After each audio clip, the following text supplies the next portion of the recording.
Welcome to another episode of Behind the Scrubs Couch, where we go beyond professional titles to discover the real people behind the profession. I'm C-lvia Mhlanga, CEO of the African Health Excellence Organization, and I'll be your host. Through this platform, we celebrate the incredible people transforming healthcare, share inspiring personal journeys, and correct health misinformation through meaningful conversations with experts. Today, I'm delighted to be joined by a very special guest, someone passionate about mental health, employee wellness, corporate well-being, and creating healthier workplaces. She is the founder and managing director of Molatelo Wellness, a passionate advocate for mental health, employee wellness, EAP services, and corporate wellness programs. She is also a proud nominee for the 2026 African Health Excellence Awards.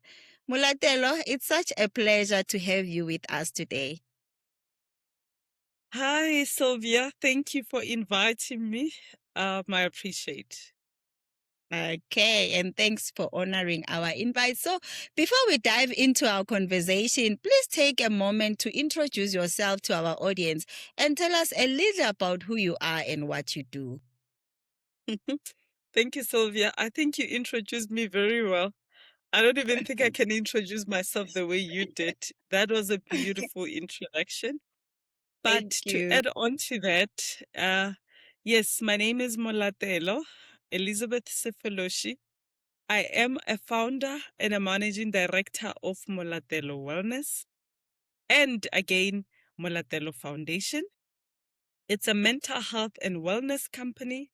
We specialize in employee health and wellness program. We support employees with trauma support, risk management, anything work discomfort related issues. Molatelo Wellness is your solution. Sylvia, thank Wow. you. Wow, that's great. And are you a sister, a cousin, a mother, a wife? Behind this profession, because this is about knowing, the person behind the profession. Sylvia, a sister. Actually, let me take you back. I was born in Limpopo in a small village called Denelton. I was raised by a domestic, well, my mother wasn't a domestic worker, but was a general practitioner at a Philadelphia hospital. And my father was cooking in that hospital as well. We are 7 at home, and I'm a fifth child, a child who was passionate from the beginning, who we were 7, and at that time there was no hope to university. And I don't know where I got it in myself to want to dream more and outside of my parents' situations, because I knew I was not a cheese girl. I knew my parents didn't have funds to take me to university, but I've always been passionate about a progressive life. Growing up, I watch your TV. I watch a lot of TV presenters. And I actually wanted to be a TV presenter, to be quite honest, because I was inspired by those girls. And I think they're the ones that really helped me to dream.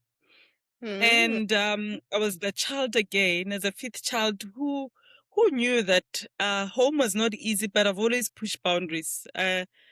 From primary at home, I sat my dad down and I said, I want to go to St. Joseph Comprehensive School. It's a high school outside of the Moratebe one. The Moratebe, it's a local school where I was walking.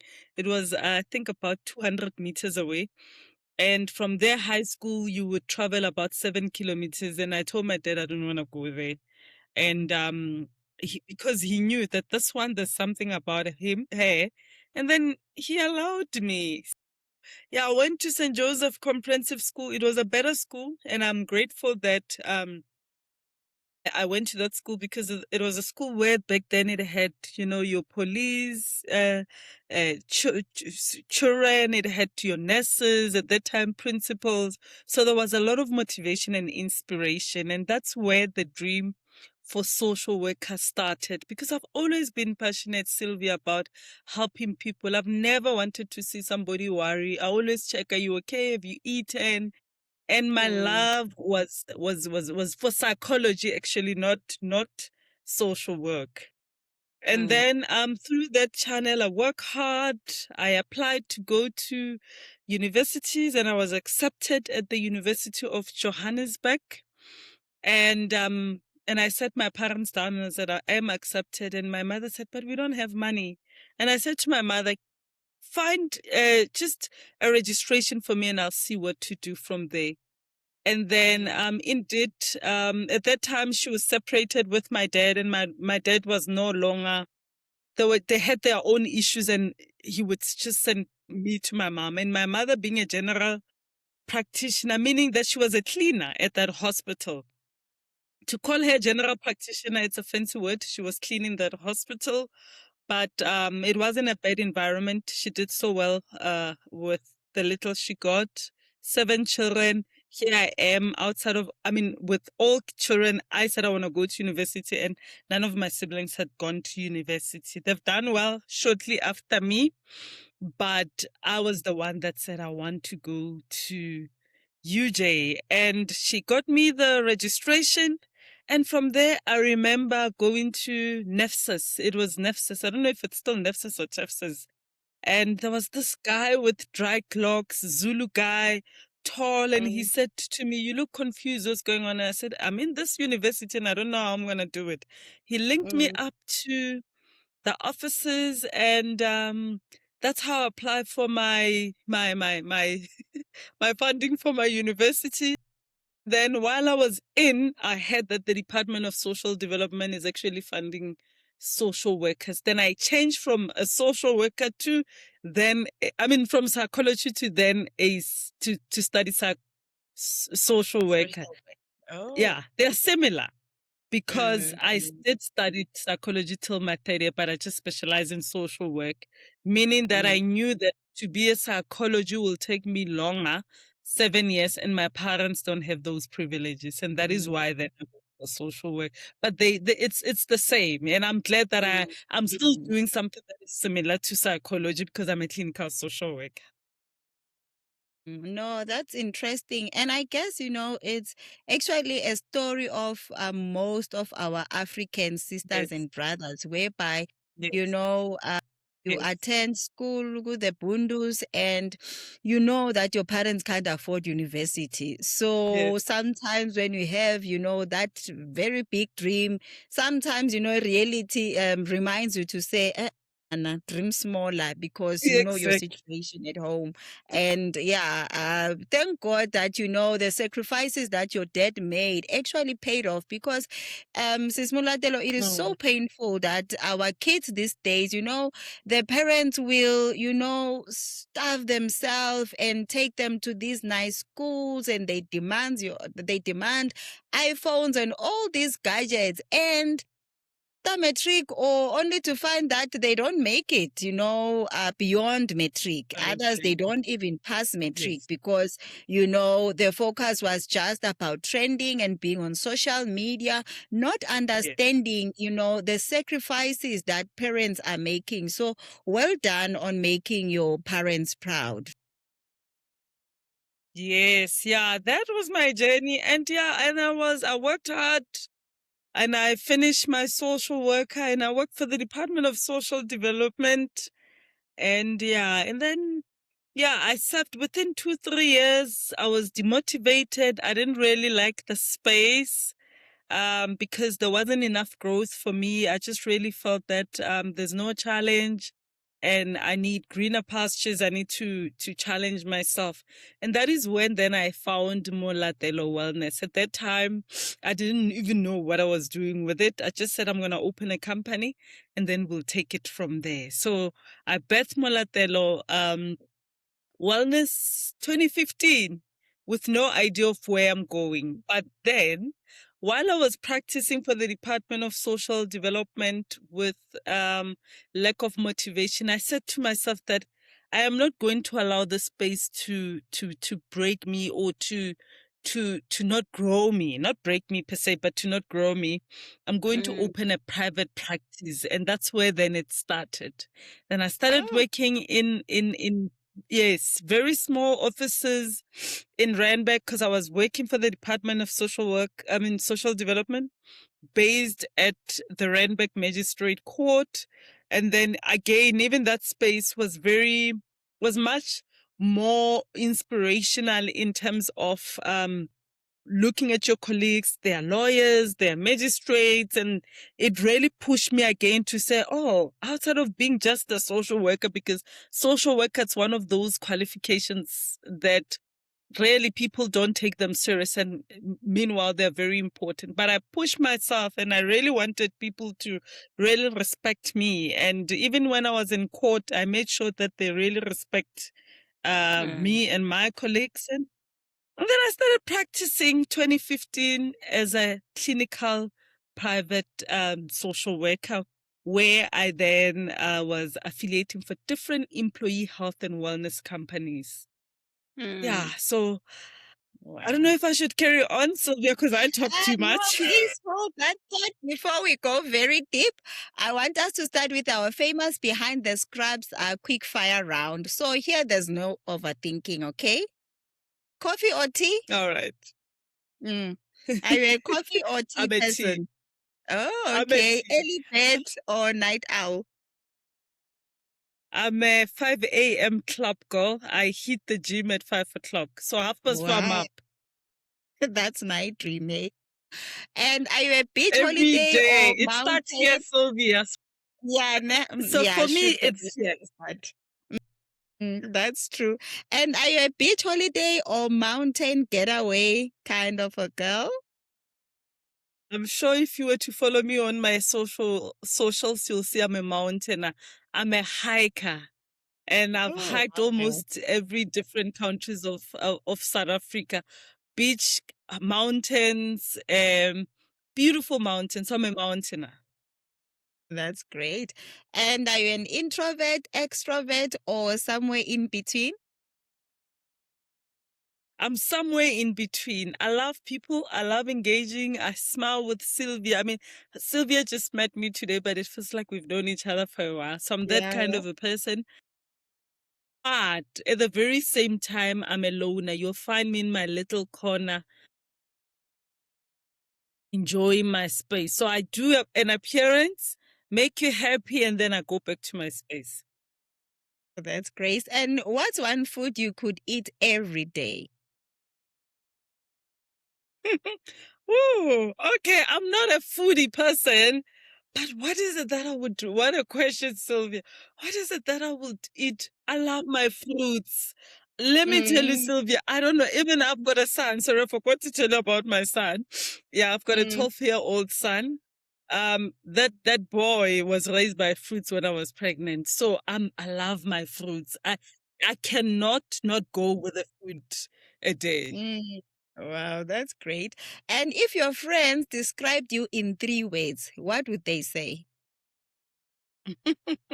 They will tell you that I'm a hard worker, I'm a go-getter, and I'm a builder. And and I'm a builder. Okay, that's interesting. And what's your hidden talent that most people don't know about? My hidden talent. Well, I'm not a singer. I think I'm very good at but I do a lot of public speaking. Hidden talent. Oh, Sylvia. Typical. I love You love gym. cooking, baby. Mm. Oh, yes, thank you. Whoo!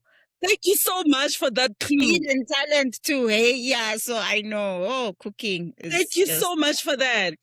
Mm. Sylvia, I'm a hoster and I love cooking, and that's something that I don't really post a lot and put it out there. But if you come and visit me, I'll try something new and enjoy it with you. So I'm a cook, yes. Okay, definitely. So I'll definitely come and visit so that I can enjoy your food. Okay. And what's your favorite way to relax after a stressful week? Oh, I love my gym. I can never go for a week without hitting the gym. I used to go 3 times a week. So now I go 5 times a week. So what it does for me, because I'm small by structure, I got it from my dad. So people will be like, "But what are you doing at the gym?" It's more mental, and I enjoy the benefits of seeing the muscles coming up, but it's more mental. That's great. And lastly, if you weren't working in mental health, what career do you think you'd have pursued? I'm a well, mental health to business. Medical doctor. I think I love the work that it goes. I think it goes back again with helping people. Very passionate about medicine, being a medical doctor, discovering what make people sick and resolving for them. Mm. That's another career I would have went for. Okay, no, that's great. And what is one life experience that shaped the leader you've become today? Because you are doing so well, you are doing so much. But I'm interested to know as to what is one life experience that you can say shaped the good leader that you have become today? I am so glad when we started is we dream and our circumstances are the ones that shapes us, you know.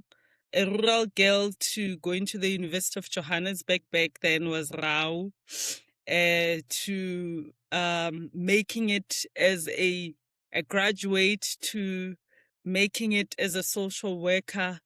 I being dreaming and starting something for me. It's something that I really, really enjoy. I spoke about Molatelo Foundation and why Molatelo Foundation after 16 years is that I realized that there's also a gap. A lot of our communities are really battling mentally and nobody takes care of the poor. So the only people, the space that I'm in, only employers pay for employee health and wellness and their families. And if you are not within that category, it means that you do not have any support to actually work on your mental well-being. So reason I found that foundation is to just really bridge the gap between the poor and the rich, to sort of also accommodate the poor to also find themselves. I mean, if you do know that post apartheid, a lot of our communities, people are really, really battling with depression. Young children are killing themselves. So I'm really passionate about starting and building, and more than anything, just making sure that all of us, we really enjoy life to the fullest. Okay, no, that's true. And what motivates you to keep going even when the work becomes emotionally demanding? Because sure, I can imagine being a social worker or being in the mental space, there's just a lot, that goes on. Not to mention in our rural areas, yeah, that's a space that, I can imagine how draining it is emotionally. But what motivates you to keep going even when the work becomes emotionally demanding? Because sometimes with having to go to courts and like the journey to the court is not a once off journey. Sometimes you have to keep on going back, going up and down, so that must be very emotionally demanding.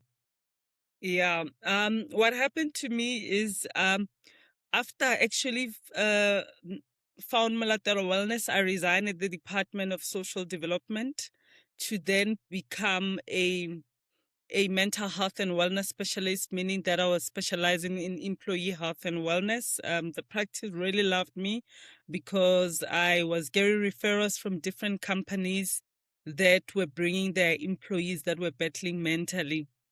It's been over 10 years since I've been in that space, Cynthia.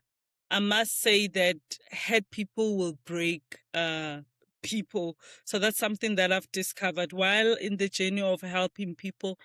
Found a lot of people that really backstab me, that really hurt me, that really wanted to end my career for me by simply, I'm a very honest, I'm that therapist. When you come to me, I really take you down and I really want you to see what the problem is and how to resolve. And I think people that are mostly not ready to confront their problems, most of the time they'll just find small little things and really, really break you. So as much as I celebrate over 10 years of being in the field, I must say it has been the most difficult because you come across with different characters, you listen to problems, and at times you even battle with memory loss because I think I've saved more than 10,000 if I calculate on my portal. Yes, that's a huge number. So how it affected me, I started seeing myself forgetting a lot while we are in the middle of a conversation because I listen a lot and I resolve. I would actually then forget and say, "What did you say, Cynthia?" Because then I'm just constantly used to that. Self-love, Cynthia, is very important. I think I've always been selfish with myself. As much as I help people and I'm passionate about helping people, I want to serve people from a full cup. I really love life. I travel a lot. I hike. I go to the gym. I really rehabilitate myself so that when I meet the next group or the next people the next day, I'm in a better space. I mean, if you were to look back, all the social workers back in the days, the ones with the big glass, I mean, the round glasses back in the days, they used to be Mm. very frustrated. You Yeah, would see that this same. person is passionate, is helping, but you can see that they've broken, and I made it Mm. sure that I'm not going to be falling into that space where I ignore myself. So I want to Mm. serve from a full place, and I make it continuously a journey to heal myself, to work on myself, Mm. to advance myself. And that is why when a career becomes a limit for me and I feel like I don't have a growth anymore, because even with that can actually make you age and lose focus, then I'll start something new. So physical activities, and that is why I preach mental health and wellness, and especially holistic. I specialize in holistic mental health, which is quite unique in our employee health and wellness space. I practice for you to heal. It's not seeing a therapist. It's starting with yourself, working on yourself internally and setting up goals before you actually look for help. So I'm that person. Mm. Mm. Wow, yeah, no, that's very interesting, especially because a lot of our medical professionals, we are helping people out there, but we always leave ourselves behind. So, as the founder of Molatelo Wellness, Sis Molatelo, what has entrepreneurship taught you about yourself? Because your entrepreneurship can, reveal a lot of characters that you were not aware of about yourself. Mhm. I explained that I started with being I started as a practice, a clinical social worker where I had a practice. So after 6, 7 years, I realized that it's good. Everyone is doing it, and I'm reaching the ceiling. Then I left it. Fortunately, it's not a transaction, a huge transaction. It's from being a clinical, like a general practitioner, to then finding a business where you need to find people, employ, have a structure, and go look for client. Whew, Sylvia, I think entrepreneurs will, or maybe you can relate. It has taught me I know I can. Yeah. I always say entrepreneurship is not for the faint-hearted. Mm-mm. it's not for everyone. And I Mm-hmm. never thought I can handle it because generally I'm a very impatient person. I like things that goes, and entrepreneurships requires patience. Mm. And that's something that really being in the space, it has taught me that build, don't rush, take it easy. So it has been the most difficult journey. But when you do what you love, you wake up every day, you're like, let me try this one. If this one Yeah. doesn't work, you also go and try the other one because what remains, it's the passion and the love for what you have. But if it wasn't for that, trust me, I would have started different kind of things and let go because wow. Yeah, no, that's true. Your passion, is always, our saving grace, because if you are not passionate about something, you will start 100 things. But if you are passionate, I feel like God is able to, if you give you the strength, to wake up the next day and try again and again. So, but outside work, what brings you the greatest joy? Outside of work, what brings me greatest joy? I'm a late bloomer. I have a son, and I divorced with his dad when he was like 3 years,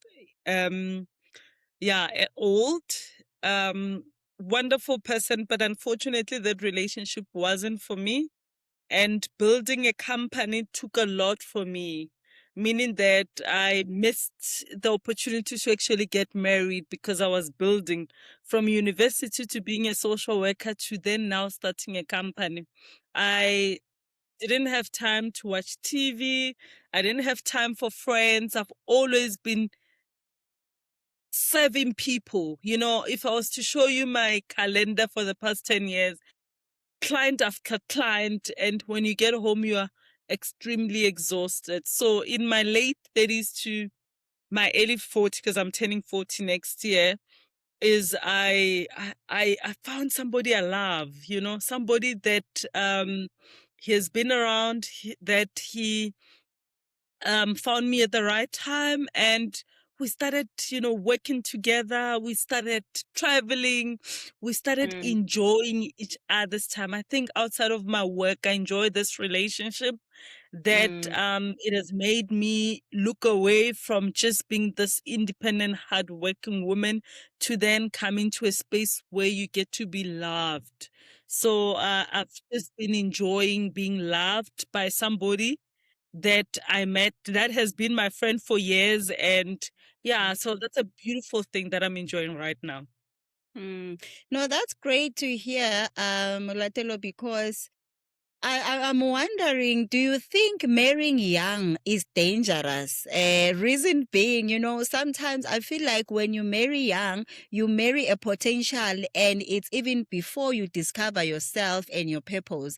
But now when you are older, because you have now discovered yourself, you know your purpose, then it sort of becomes maybe easier to choose someone that you see that me and this person are aligned. Do you think that also contributes, especially when you look at the rate of divorce that are happening, when I'm sure, since you are also in the social workspace, I think you'll even give a better perspective also from what you learn from your patients, that you think couples who got married younger, they divorce, the divorce rate is higher than when you marry when you are a bit older. Oh, you see, I've been laughing and smiling at that question. Yo, because it's a beautiful question and I wish everyone can actually. So if I had a daughter, I would tell Mm, my daughter to enjoy life yeah. and never worry about the biological clock, and to Mm, also never worry about the societal expectations, because most of us are being pressurized by our community members, society, family, that you're 22, hey, you must be married, because mm, back then our parents, the only goal that they could have then was umshado, yes, Sylvia. true. So you only look up to just being a 16-year-old, 18-year-old, 19, 20, already you're being chosen by a man. So unlike Mm, now, it's university. By the time you're out of university, you're 23. And from mm, university, then you go to tertiary. I mean, you go start working. And when you start working, it's either going to start with a stipend or with little money, meaning that mm, that money, again, you still haven't built for you to actually mm, have. Now, the mm, mistake that do, or the society, let me not say people, because this comes with mm, society. And if you don't do a mm. self-discovery young and surround yourself with people that have been around, have known better, you're going to get lost in that space. So what we do is then we like, oh, I must get married. You are 20. What have you accumulated? What have you Sure, done for nothing. yourself? Mm, Nothing. mm.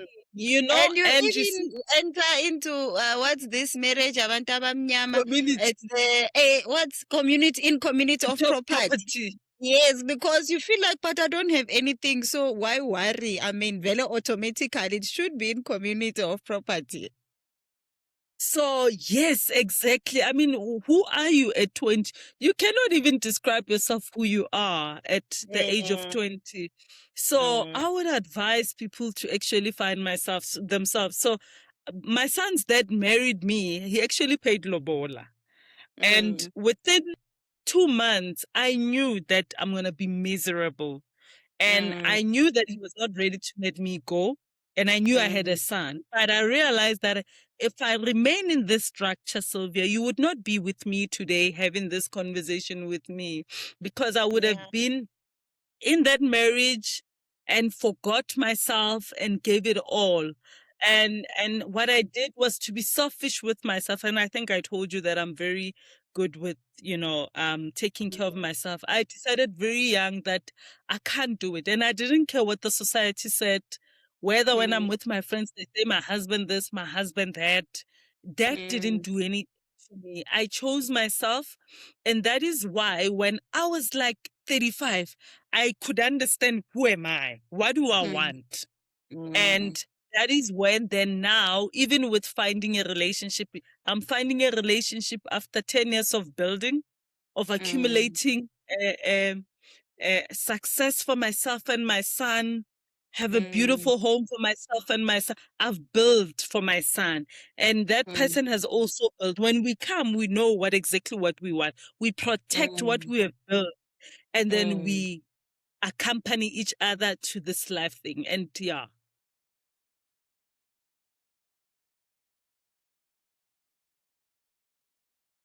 No, that's very Sylvia, interesting. And I so wish a lot of our young people, can listen to this conversation, because there's a lot, to be learned. And some of the mistakes can be avoided just by, listening to such conversations and allowing oneself to, to be transformed, and not, not compromise or settle for less or please the society. But yeah, moving right along, congratulations on being nominated for the 2026 African Health Excellence Award. And I'm curious to know, how did you feel when you received the news? Because, I mean, there are so many patients that you've seen over the years, so many colleagues you've interacted with. So, yeah, how did you feel when you received the news that you've been nominated? first of all, Sylvia, it was a shock. Uh, Mm, but a shock that comes with a deserving shock. yeah. One, a shock is because it took me time to build my social media. I never Mm, wanted to be, I've always been a closed person. My social media was always private because I was protecting my energy a lot. And mm, then the past 2 years, that's when I then started coming out. Had it been that I had started being out there from whenever and opened my social media, I think I would have gotten a lot of nominees because of the work that I have done. So now, 2 years ago, when I decided to open and be out there, because now I'm selling and I want to be seen and people want to know who is selling. So yeah, mm, I got this invitation from the CEO of the organization. And I mm, was like, what? mm, How did they find me? Because number one, I didn't go and nominate myself or ask somebody to nominate me.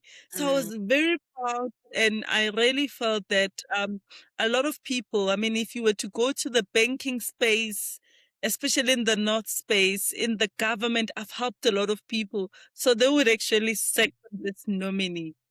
Mm, It was, but I was really proud of myself and I knew I deserved it. No, that's true. Yeah, because we received a lot of nominations from the public, sending us names to say, okay, I'm nominating this person. But some of them, you find that they're saying, hey, I don't have the email address or I don't have the phone number. So now the office had to, go through the inbox, to send a DM to say, hey, you've been nominated. Can we have your email address and all that? So, yeah, it is a very nice journey, even for the office to interact with, healthcare professionals that are doing such an excellent work in the health space. So, but looking back at your journey, what do you believe, people recognized in your work, especially like you've mentioned that you have helped a lot of people in the banking sector when you're working for the government and yeah, everywhere out there. I heard you saying you are also a public speaker. Obviously, even you speaking is able to touch lives. So what do you believe people maybe recognized in your work? Uh, um, I'm passionate about helping people. Uh, if I was nominated by one of my clients, or quite a lot, I don't know how did this nominee came from, but I do know that it was it you, Sylvia, that emailed me, Okay, or so we received nominations in the office. So then the oh, marketing team was sending yes inboxes I to the different people that see. were nominated. Yes, to say you've been nominated. Can we please have your email address? Yeah, so that's how. Yeah, especially for the ones where maybe the person who nominated didn't have an email address I or phone number. Then yeah, the office had to do the groundwork of, sending the DMs to the different people who were nominated. Beautiful. Okay, I'm passionate about resolving and helping people. I've got so much love for people. I really feel that this world, if we all loved each other and took care of one another, a world will be a better space. So I'm one of those therapists, one of those mental health and wellness specialists. I mean, I'm finishing up my master's in public health with the University of Brunei. And I knew that I am actually now going to the health space. And I knew that the health space is not about money. If you know for sure that Mm. when you work for health space, you actually deprive yourself time, family time to actually help people. So I didn't accidentally get into this space for money, because you're not going to get money if you are actually chasing money, unlike other professions. It's all about passion, love, support, and care. And I think that's what describes me. That's true. And what legacy do you hope to leave in mental health and employee wellness across Africa? Thank you. You know, as much as now the space has brought up quite more. When I started, there were very few young blacks, especially females, that got into the space, and I knew that I was competing with white uh, um, old social workers, psychologists in the space. And when I came and I made a mark, and if you were to ask me why Molatelo Wellness, my name Molatelo left and right used to be called Molatelo this, Molatelo that. So all my Mm. clients called me by my name. And that is why I was like, okay, my name is a legacy. My name has been there, it has helped a lot of people. And that is why my company, it's named after Molatelo. So the mark and the impact I want to live in the mental health space, not the employee per se, because I really told you that now I'm actually I found a foundation, which is an NGO that is also registered with the Department of Social Development.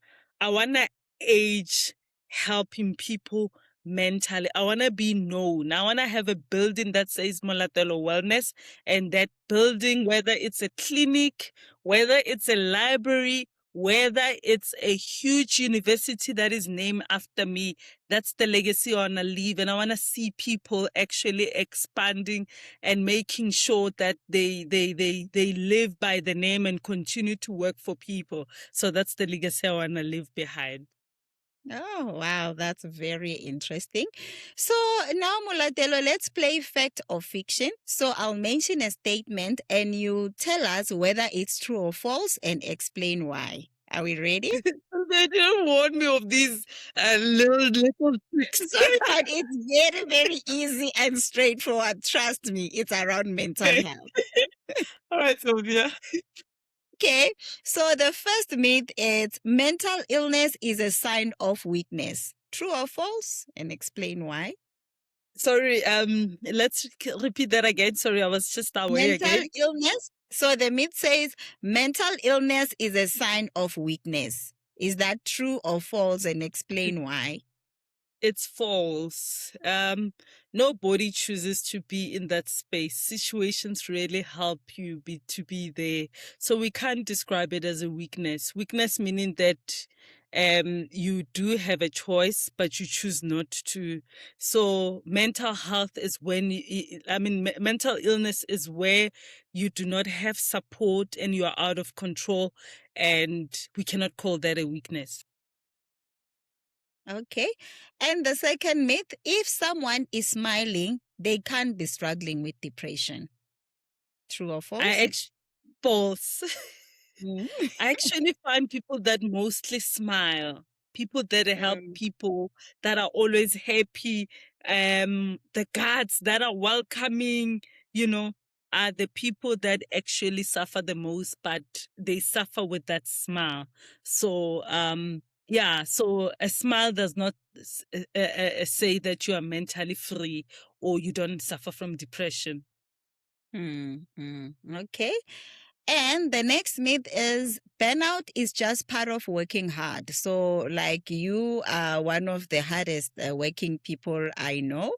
So, please help us. Burnout is just part of working hard. True or false, and why? Burnout can be, it's not just a sign of working hard. I think all my answers will be false. You can have a burnout of a relationship. You can be a burnout of being a student and, battling with your studies. So burnout can really come from a whole lot of things that are overwhelming you and you are able to actually control. Okay. And the last one, employee wellness programs are just a nice to have benefit, and they are for big corporates and not SMMEs. True or false? That is so true. Employee assistance program mostly are being uh, um, actually I don't know, I should say that big companies are the ones that really believe in them by supporting their structures. And I realized that even SMEs should actually have, because SMEs are the ones that really struggle the most because they don't have support, having to build, work alone, pay salaries, struggling with a structure of building. Employee health and wellness is a must for everyone, but mostly are for big corporate companies. Okay, no, I can see. And if you could have a billboard seen by every healthcare professional in Africa, what message would you put on it? Yo, a big health. You said a big health. What? A very big Oh, billboard seen by everyone, every healthcare professional in Africa. What message would you put there? I would actually say that depression is not a sign of weakness. Reach out for help. Yeah. That's great. And what is one myth in your field that you wish, would disappear forever? The field of mental health these days is just, all over TikTok, everywhere. But what is one myth in your field that you wish, would disappear forever? I actually discovered that men battle a lot with mental health than us women. Us women, we are able to talk, gossip about men and reach out and help, because even our responsibilities we can share. But I feel for men, and I also feel that the world is leaving behind a boy child and is supporting women a lot and leaving men. So the myth I would remove is this thing for men. They say that when you seek for mental health, it's a weakness. When you reach out for help for your own well-being, you're being looked at, you're weak, you're not a man. So that's the first one. I would say we are all equal. We all deserve equal benefits, and therefore men deserve to talk, they deserve to be listened, they deserve to be supported. There's no such a thing as a man must. That's why even in the relationship, when another partner is doing, I don't believe in the 50-50. I believe in the 80-20. When you do good, help Mm. your partner. If you happen Yeah. to be a CEO and your partner is not doing well and he has Mm. been there for you, fold your arms and help that person, a man, even if it's 100%. And if you're going to say it's 50-50, it means that you're going to see him suffering and you say, I have done my 50% and that's it. So, and then because the world works like this, when you help another person, next time it's going to be you again. He's going to help you. So let's help one another. It's not even about the Mm. percent. Yeah. No, that's true and very powerful. So, who is a healthcare professional you admire and would like to see on Behind the Scrubs couch one day? There's quite a lot. It, there's really, really quite. There's a lady called Linda. She Okay. works for the one of the companies that I love and I still love today. It's called Lyra. It's a competition to my company. So, very passionate, very good. Would love to hear her story, how she actually then, yeah, got into the space. Okay, no, that's nice. We hope we will have her one day on the Behind the Scrubs couch. And where can people connect with you and learn more about Molatelo Wellness? Thank you for that question. As I told you that I've been working behind the scenes for so many years, but I've been there anyway. So, but over the past 2 years, I've strengthened my social media, meaning that Molatelo Wellness does have a website called www.molatelowellness.co.za. It's a website that it talks to you daily. I'm putting everything there, my interviews. I'm just building a profile of my company and the founder. I have we do have social media as in Instagram, Facebook, Molatelo Wellness. And as I also told you that we found Molatelo Foundation, the NGO. So it's also Molatelo Foundation. So it's www.molatelofoundation.org. So we are all in the social media. Okay, no, that's great. Mulatelo, thank you so much for joining us on Behind the Scrubs couch. Your story reminds us that behind every healthcare professional is a human being with purpose, resilience, and a passion to make Mm. lives better. And congratulations again on your African Health Excellence Award nomination, and we wish you all the best. To everyone watching, remember to like, subscribe, and share this episode. Together, let's continue celebrating excellence in healthcare while correcting health misinformation, one conversation at a time. For now, goodbye. Thank you so much, Sylvia. Thank you for having me. Thank you. Bye.